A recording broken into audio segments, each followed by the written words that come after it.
both hoping to see their candidates win, but it's looking good right now. The energy is palpable, food and drinks are flying off the tables, and of course, above all, eyes are glued to television screens. With that, we'll send it back to Phoenix. In Peoria, Sam Datin, Cronkite News.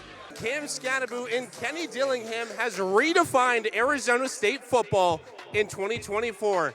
Levitt's elite play at quarterback and Cam Scadaboo's relentless power in the backfield has made ASU an offensive force to be reckoned with. Under Coach Dillingham's leadership and emphasis on culture, ASU has its sights set on the 2024 Big 12 championship game. Yeah, thanks, Keith. While Donald Trump's visit brought out loyal supporters to ASU, it wasn't quite a full house. But those who did attend were vocal that their beliefs of Trump being the best option for America. Fans, it's time to talk about one of the most electrifying players in the country, running back Cam Scadaboo. Last season, Scadaboo racked up 1,000 yards and 10 touchdowns as a Sun Devil in his first season, also throwing 15 passes and a passing touchdown just as well. Now in year 2 with head coach Kenny Dillingham, Cam is primed for a stellar senior season. It is no doubt Scadaboo is the engine of this Sun Devil offense. Yeah, thanks, Kayla. Well, let's take a look at what we thought going into election night. Of course, red here, Republican, blue here, Democratic.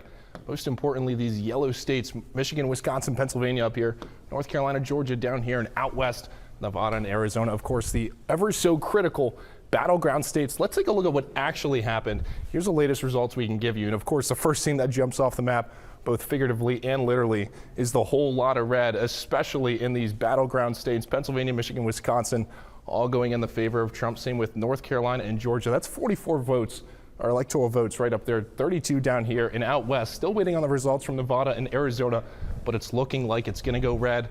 Donald Trump, a 4% lead in Arizona as it stands. We'll show you exactly why. Maricopa County, one of the biggest counties in the state as it stands. Trump is doing very well there. He's got about a 2% lead over Kamala Harris, and down at Tucson and at Flagstaff, Kamala doing well, but it's not going to be enough probably to push it back in the favor of blue. Tell you what, it's not going to matter so much as Donald Trump's already hit that 270 mark, and he's looking to do even more damage potentially with Arizona and Nevada.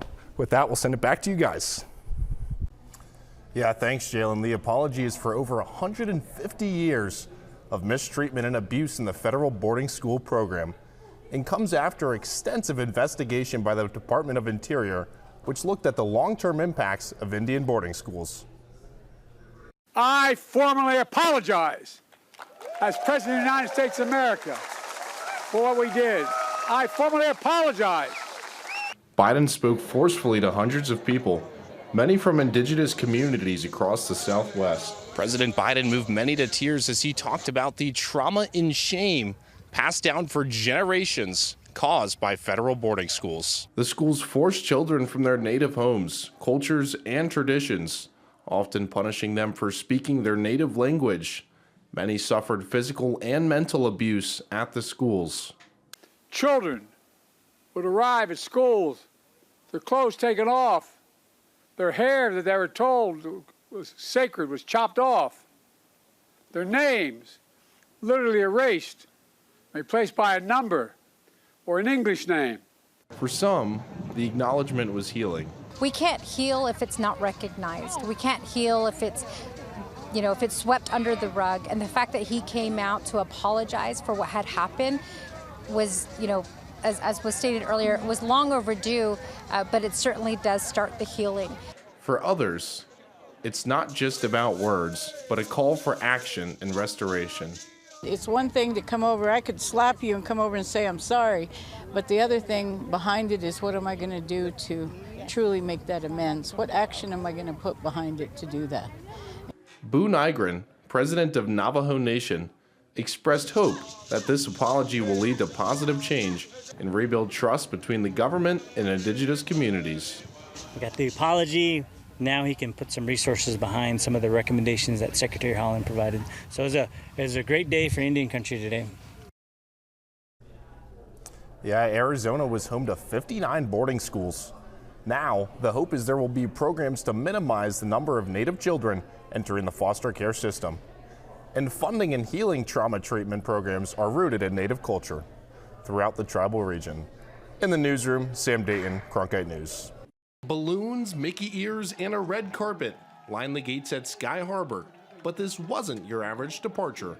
It was the Wish Flight that included a special morning filled with magic and memories for Make-A-Wish kids across Phoenix.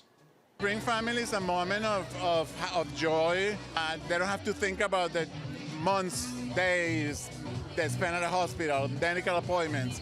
Each of the 22 families will spend the next 7 days at the Walt Disney World Resort, all expenses covered. The journey is a welcome escape for these families, a chance to leave behind the pain and focus on being together. And for kids like 11-year-old Gregory Astorka, it's pure excitement. It's gonna be awesome.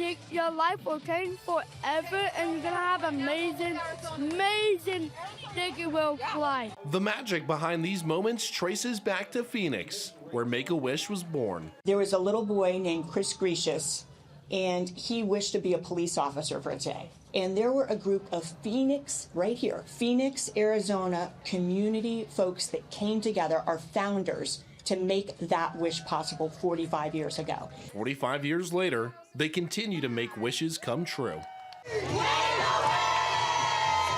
In Phoenix, Sam Datin,